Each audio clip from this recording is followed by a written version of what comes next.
This is a topic of keen interest to governors because many students who are getting the Moderna or Pfizer 2-dose vaccine might need to get their second shot at the location where they reside during the summer, often in another state. We at the federal government strongly support the work of states to focus on helping students to at least begin the vaccination process during the remaining school year. College students lead lives that make physical isolation somehow a little more challenging. I say this with the knowledge of having one, college student that is, as well as a recent graduate and now in his 20s. And a vaccine seems like the best way not to battle their impulse to socialize. So we are very supportive of states in their effort to improve access and make it even easier for their students to get their shots. To do our part, we shared with governors that we'll be ensuring that pharmacies in the federal pharmacy program do not have residency requirements in place so that students who do return home can get their second dose in that home state. Now, in fact, most pharmacies administering shots will now offer anyone a second dose, regardless of where they got their first. Seems like a good opportunity to remind you to get your second shot if it's your time and if you haven't. We also discussed this week's vaccine allocation on the call. This week, nearly 30 million doses will go out across channels, with the vast majority going to states, tribes, and territories. And we reminded governors that the federal government stands ready to help states put shots into arms as quickly as possible. And we continue to conduct one-on-one sessions with their teams each day throughout the week.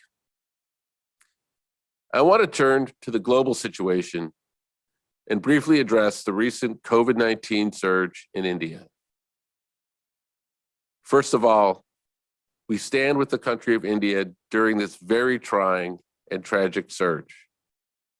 Over the weekend, we shared that we are working to deploy resources and supplies, including therapeutics, rapid testing kits, ventilators, PPE, and raw materials that are needed to manufacture vaccines in India. And CDC, which has a long history of working with and in India on public health measures, will be deploying a strike team to the country to support the public health efforts there. We are committed to helping India through this difficult time. In addition, yesterday we announced that given the strong portfolio of approved, highly effective and safe vaccines here in the United States, we're looking at the options to share Astrazeneca vaccines with other countries as they become available. This should amount to around 60 million doses or so over the next 2 months. The Astrazeneca vaccine is highly safe and effective and approved in many parts of the world. And since it is not approved for use in the US, we do not need to use the AstraZeneca vaccine here during the next few months. We have sufficient supply of vaccines from Pfizer, Moderna, and Johnson & Johnson to accommodate our needs in the US. In closing, before I hand it over to Dr. Walensky, vaccines are now broadly available, accessible, and are located within 5 miles of 90% of Americans. If you are 16 or above and have not been vaccinated, the scenes around the world should help convince you that now is the time. Your risk from being unvaccinated is too high. Please make an appointment today. And with that, I will turn it to Dr. Walensky. Thank you and good afternoon, and I'm so glad to be back with you all again today. Let's begin with an overview of the data. Yesterday, CDC reported over 34,600 cases of COVID-19. Our 7-day average is just over 54,400 cases per day, and this represents a really hopeful decline of about 21% from our prior 7-day average. The 7-day average of hospital admissions is just over 5,100. Again, a positive sign with a decrease of about 9% from the previous 7-day period. And the 7-day average of daily deaths also declined to about 660 per day, a decrease of about 6%. Each day, more and more Americans are rolling up their sleeves and getting vaccinated, and likely contributing to these very positive trends. We regularly share with you the benefits of vaccination, the efficacy in preventing infection, and the decreases we see in hospitalizations and deaths. These are incredibly important benefits of vaccination, and there are so many more. I know that the quarantine and shutdowns throughout the pandemic have been exhausting. I know that we all miss the things that we used to do before the pandemic, and I know that we all want to get back to doing those things that we love, and soon. Today is another day we can take a step back to the normalcy of before. Over the past year, we have spent a lot of time telling Americans what they cannot do, what they should not do. Today, I'm going to tell you some of the things you can do if you are fully vaccinated. Again, as a reminder, the CDC defines fully vaccinated as 14 days after your second dose of a Pfizer or Moderna vaccine, or 14 days after your single dose of a J&J vaccine. Today, CDC is updating our recommendations for fully vaccinated people and providing guiding principles and sample activities to give people who are fully vaccinated a way to assess their own risk for COVID-19 and determine what situations are safe. If you are fully vaccinated, things are much safer for you than those who are not yet fully vaccinated. This guidance will help you, your family, and your neighbors make decisions based on the latest science and allow you to safely get back to things you love to do.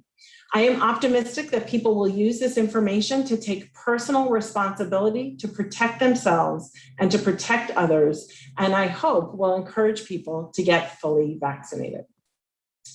There are many situations where fully vaccinated people do not need to wear a mask, particularly if they are outdoors, as shown by the graphic on the right.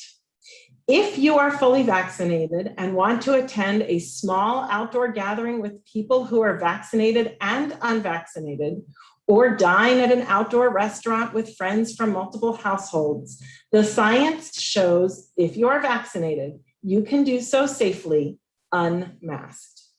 On the CDC website, we have posted examples of numerous outdoor activities that are safe to do without a mask if you are fully vaccinated. Generally, for vaccinated people, outdoor activities without a mask are safe. However, we continue to recommend masking in crowded outdoor settings and venues, such as packed stadiums and concerts, where there is decreased ability to maintain physical distance and where many unvaccinated people may also be present. We will continue to recommend this until widespread vaccination is achieved. Now let's talk about what you can do indoors. Here again, we have unvaccinated people and their risk on the left, where nothing has changed. Risk is indicated and masking is required. We then show the markedly decreased risk for vaccinated people on the right. Given what we know about COVID-19 vaccines and their efficacy, it is also safe for those who are fully vaccinated to return to the activities they love doing inside while wearing a mask. The guiding principles we released today and the illustrative examples compare the safety of several activities if you are vaccinated or not, and the difference is clear. As we gather more and more data on the real-world efficacy of vaccines, we know that masked, fully vaccinated people can safely attend worship services inside, go to an indoor restaurant or bar, and even participate in an indoor exercise class. Although these vaccines are extremely effective, we know that the virus spreads very well indoors. Until more people are vaccinated, and while we still have more than 50,000 cases a day, mask use indoors will provide extra protection. The examples today show that when you are fully vaccinated, you can return to many activities safely, and most of them outdoors and unmasked, and begin to get back to normal. And the more people who are vaccinated, the more steps we can take towards spending time with people we love doing the things we love to enjoy. I hope this message is encouraging for you. It shows just how powerful these vaccines are in our efforts to end this pandemic and why we are asking everyone to roll up their sleeves and get vaccinated. The science is clear. The COVID-19 vaccines have been through many transparent, rigorous processes that continue to prove they are safe and effective. If you haven't already, please get vaccinated. In some communities, you can find walk-up venues who have advanced appointments or where appointments aren't even necessary. To see more details about what we released today, including the evidence and science behind these recommendations, and to learn more about the activities you can safely do when you are fully vaccinated, please go to cdc.gov. Thank you, and I'll now turn things over to Dr. Fauci. Thank you very much, Dr. Walensky. I'd like to spend just the next couple of minutes talking about the subject of variants and the role of vaccination in protecting against variants. Can I have the first slide, please? So we're going to look at evidence from clinical trials, and when they're not available, from laboratory studies, as well as real-world experience to indicate the degree of protection against variants of interest or concern. Next slide. Here is a list very familiar to you of a number of the variants that are in play throughout the world and in the United States. Next slide. So let's go quickly through them and make one or two comments to inform where we are. First, the B.1.1.7, the original UK variant, which now has assumed the dominance in the United States. Next slide. It is very clear now that this particular variant is covered very well by the mRNA vaccines, as well as by the Astrazeneca, Novavax, and others, as shown by data from Israel on the right, in which the dominant 117 predominates there. And as you can see, as the vaccine doses increase, the cases come down. Similarly, in the United Kingdom, using other vaccines, you see the same situation. This is good news since this is the dominant variant. Next slide. The next slide is the one that's the most problematic, the South African variant, which is certainly not dominant here, but is in South Africa and other locations throughout the world. Next slide. The data we have, I presented at a former conference. As you can see, the J&J is 64% efficacious. The Novavax, 60%, the Astrazeneca, not so good. Of note, Pfizer did a small study in which they looked at the effect in South Africa, and they found that, as a matter of fact, it was 100% effective. The caveat here is still a very small study. But note the J&J, that even though it was 64% effective in South African study, there were virtually no deaths or hospitalizations. So although the efficacy went down for moderate disease, there was good protection against serious disease. Next slide. Then we have the P1, the one that is right now ravaging Brazil. Next slide. We know from studies now that there's variable protection in real world effectiveness, namely things that were not done necessarily in a clinical trial. In Brazil, it was 50% effective after a single dose. They went on to a second dose, and that stayed at approximately 50%. This was under the condition where 75% of the cases were P1. Rather similar results from Chile, a little bit better, with 67% effective versus symptomatic disease 14 days after the second dose. Next slide. Now, returning to the United States, the California variant 429, 427. Next slide. Here we have mostly in vitro data. And by in vitro data, we mean we take the antibodies that are induced by vaccines, in this case mRNA, and we determine their ability to neutralize the given variant in the test tube. And as you can see, there's a slight to modest loss here of about 2 to 3-fold. This is not likely going to be relevant from a clinical standpoint, since there's a considerable cushion in the antibodies induced by this vaccine. Next slide. And then we have the 526, which was originally the New York and spreading in certain areas in the New York City metropolitan area. Next slide. Here too, we rely on in vitro data with a moderate loss, about 3 to 5 times of neutralizing activity from the mRNA. Again, this is still within the cushion that you would see protected, since the antibodies induced by this vaccine are considerably high. And then finally, next slide, we have the troublesome India 617. Next slide. Now, this is something where we're still gaining data on a daily basis, but the most recent data was looking at convalescent sera of COVID-19 cases and people who received the vaccine used in India, the Covaxin, and it was found to neutralize the 617 variant.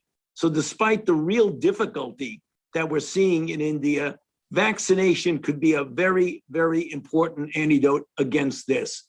So I'll stop there with the final statement. The one thing you can gather from everything I've said, that it's very important to get vaccinated. So as Dr. Walensky said, even when you're talking about variants, indoors, outdoors, get vaccinated and you will certainly have a degree of protection. I'll hand it back to you, Andy. Thank you. Okay, let's go to questions. Thanks, Andy. And I know a lot of people have questions today, so please keep your question to one question. Let's go to Aaron Billups at Spectrum News. Hi, thanks for taking my question.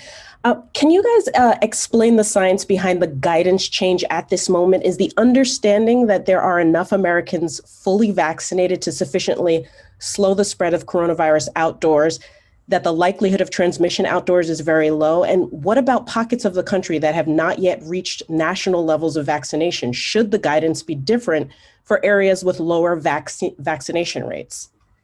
Dr. Walensky. Thank you. There's increasing data that suggests that most of transmission is happening indoors rather than outdoors. Less than 10% of documented transmission in many studies have occurred outdoors. We also know that there's almost a 20-fold increased risk of transmission in the indoor setting and the outdoor setting. That, coupled with the fact that we now have 37% of people over the age of 18 fully vaccinated, and the fact that our case rates are now starting to come down, motivated our change in guidance. As noted, this is the third time we've changed our guidance for fully vaccinated people. And as more people get vaccinated and as case rates continue to come down, we will come up with further updates. Next question. Caitlin Collins, CNN. Thank you very much. My question, given this new guidance, should states that have outdoor mask requirements change those to reflect this new guidance? Is that your advice for those states and those governors? What we're saying is states that have mask requirements outdoors, if people are vaccinated, we no longer feel that the vaccinated people require masks outdoors. So to the extent that those are consistent, I do want to sort of convey this outdoor large public venues such as concerts, stadiums, and things like that. And a lot of that is the inability to distinguish between vaccinated and unvaccinated, and to say that in those settings, when you have that density, we really do worry about protecting the unvaccinated people. Next question. Ariel Hart at the Atlanta Journal-Constitution.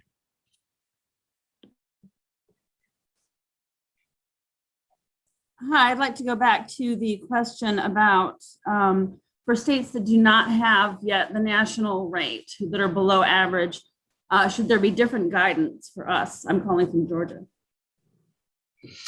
I think the general guidance is to ensure that people start getting vaccinated. And we do know that if you are vaccinated, it is safe to be outdoors without a mask. And the general guidance is the more and more people who get vaccinated, the more you'll have more people who are safer without masks. So get vaccinated. And if you are, then it's safe to be outside without a mask.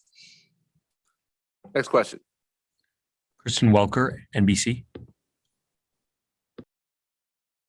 Hi, everyone. Thank you so much.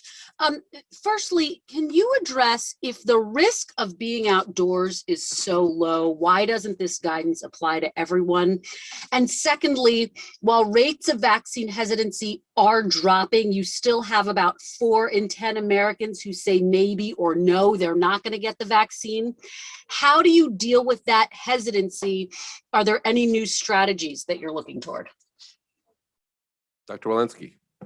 We still believe as people are in small gatherings, medium-sized gatherings, when they are unvaccinated, you're at risk. You have people who are at risk of severe disease. So we do believe in those settings, masks should still occur. Certainly any activity is less risky when you have more ventilation, more space between people, more people wearing masks if they're unvaccinated.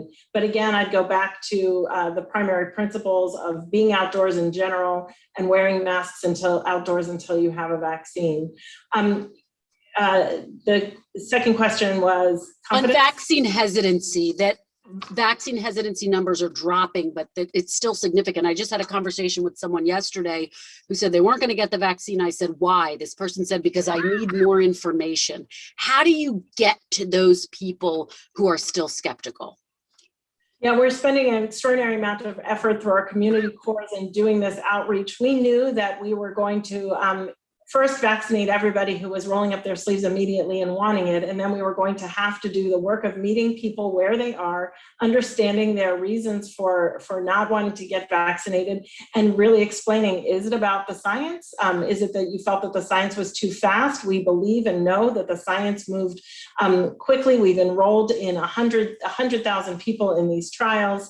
And the science stood on the shoulders of years and years of work before to be able to deliver these vaccines. Dr. Fauci has previously talked about that. If people are worried about the side effects, we can convey the data of over 200 million vaccine doses delivered and the safety and the scrutiny of that safety. So we really need to meet people where they are and understand why they might be hesitant, and then give them the information that combats that hesitancy.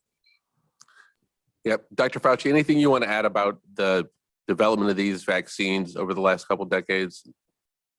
Well, yeah, I mean, as Dr. Walensky said, we try to go step by step of what is it about the situation that makes you hesitant. And one of them is, in fact, the speed with which this has happened, because we've been talking for a long time that vaccines usually take years to go from a recognition of the pathogen to getting vaccine into people's arms. We did it in 11 months. But as we've said often, that is a reflection of decades of scientific advances in 2 major areas. One, vaccine platform technology, which led for the years of work to perfect the mRNA and the vector, such as the adenovector approach. And secondly, structure-based vaccine design that led to the precise, correct conformation of the spike protein, which proved to be so immunogenic and in fact got translated into a highly efficacious vaccine. You're talking about decades of fundamental science. When people hear that, they realize that this was not being rushed, that they are benefiting from the culmination of years of research. Kristen, I think one thing that we're cognizant of and always have been is everyone has their own decision-making process. Some people decide quickly. Some people take a little bit more time to decide. I think it's important that we respect everybody's decision-making process. And the person that you spoke about, our advice to them is talk to your doctor, talk to your pharmacist, talk to people you trust, talk to people who've taken the vaccine. And I think the picture that emerges is 130 million Americans, hundreds of millions more overseas, significant differences in their safety, and the risk of these viruses, particularly the variants, is just too high. So as more people do their own homework, we'll give them the time and the information and the local resources through the community core to do that homework. And we think that that is what is responsible for moving more people in that direction. Next question. Cheryl Stolberg, New York Times. Thank you for doing this call. This is for Dr. Walensky. Dr. Walensky, you talk about small and medium-sized gatherings, but you don't define what they are. So I'm wondering, can you please define for people what a small and medium-sized gathering is, or say why you aren't defining it, if there's some reason for that. And then separately, you talked a few weeks ago about feeling a sense of impending doom. And I wonder if you could reflect on that and talk a little bit more about how you feel right now, given the numbers. Thank you for that question, Cheryl. You know, what I'll get back to is the basic concepts, because if we define a small and medium-sized gathering, we actually also have to define the size of the space that it's in, the ventilation that is occurring, the space between people. And so I think we should get back to the general concepts. Small and medium-sized gatherings for people who are outside and vaccinated can safely be done without a mask. But we really do want people who are unvaccinated to limit the interaction with people and to go back to the basic principles of increased ventilation and increased spacing for any given size. You know, several weeks ago when I had this feeling of impending doom and I articulated that, and I had, you know, case rates going up, vaccinations growing, but not where we needed to be, and deaths continuing to climb.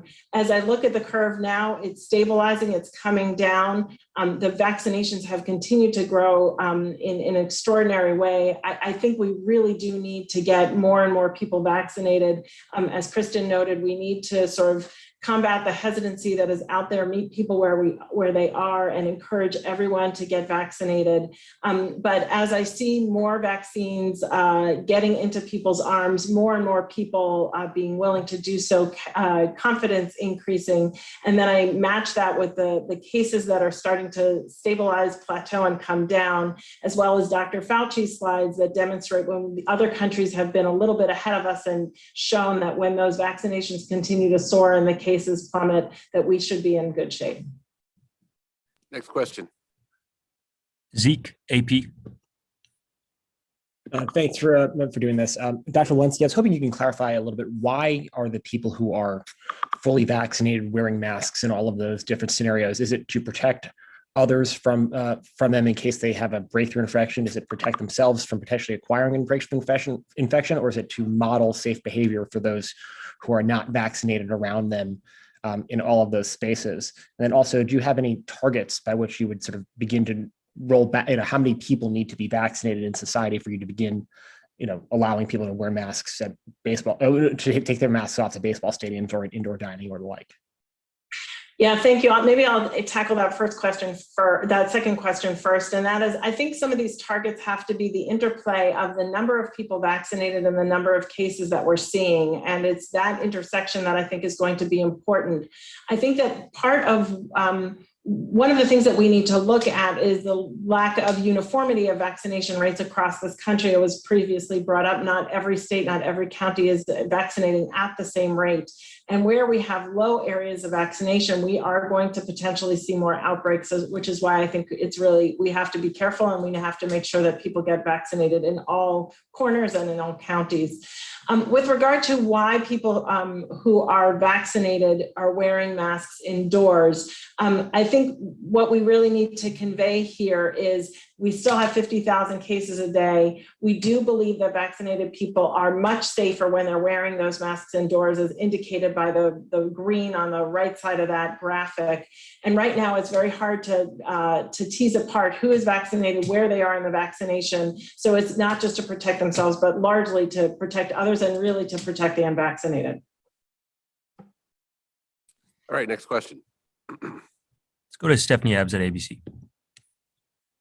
Thank you. I wanted to ask about a different topic, actually. The reports that the Pentagon is tracking 14 cases of heart inflammation or myocarditis among service members and families, people who were vaccinated through the military healthcare system. Can you tell us any more about those cases and what CDC knows, or maybe what Dr. Fauci can tell us about any potential relationship to vaccination?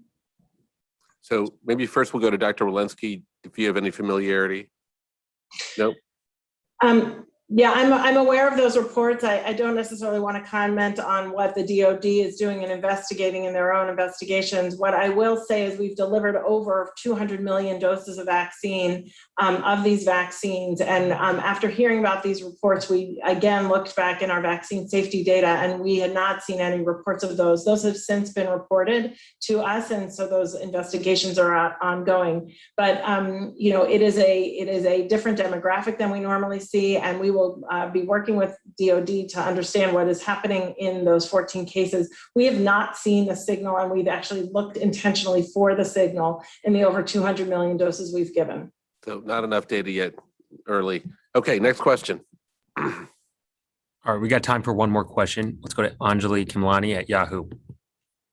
Thank you so much. Really quickly, can you walk us through the timeline of the aid being sent to India, specifically first on the ventilators and protective gear and oxygen, and then secondly on the vaccine doses, when you anticipate those will be sent out? Yeah, I mean, we're beginning to move immediately. I can't give you the exact timing on each of those pieces, but we're in constant contact with the Indian government and the Indian health authorities. As I think I mentioned earlier, we have a CDC team that's headed over to India to help coordinate this response.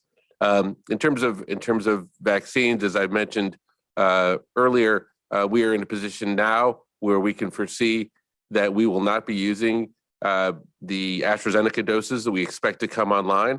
I want to be clear that none of those doses are yet made available based upon FDA inspection. So once that's done, as soon as that happens, we will have 10 million doses available. Those will be distributed globally. And then we expect over the next couple of months, another 50 million. You know, this is, of course, in addition to many of the strategies that Dr. Fauci, myself, Jeff, and others have talked about for supplying the globe with additional vaccines and additional vaccination efforts through COVAX. And finally, I think you may be aware that we are making sure that we are locating some of the raw materials necessary to create more vaccines in India, which I think is going to be an important help there. So with that, I'm going to bring this to a close. Thank you for all your questions, and we'll be here doing this briefing again on Friday.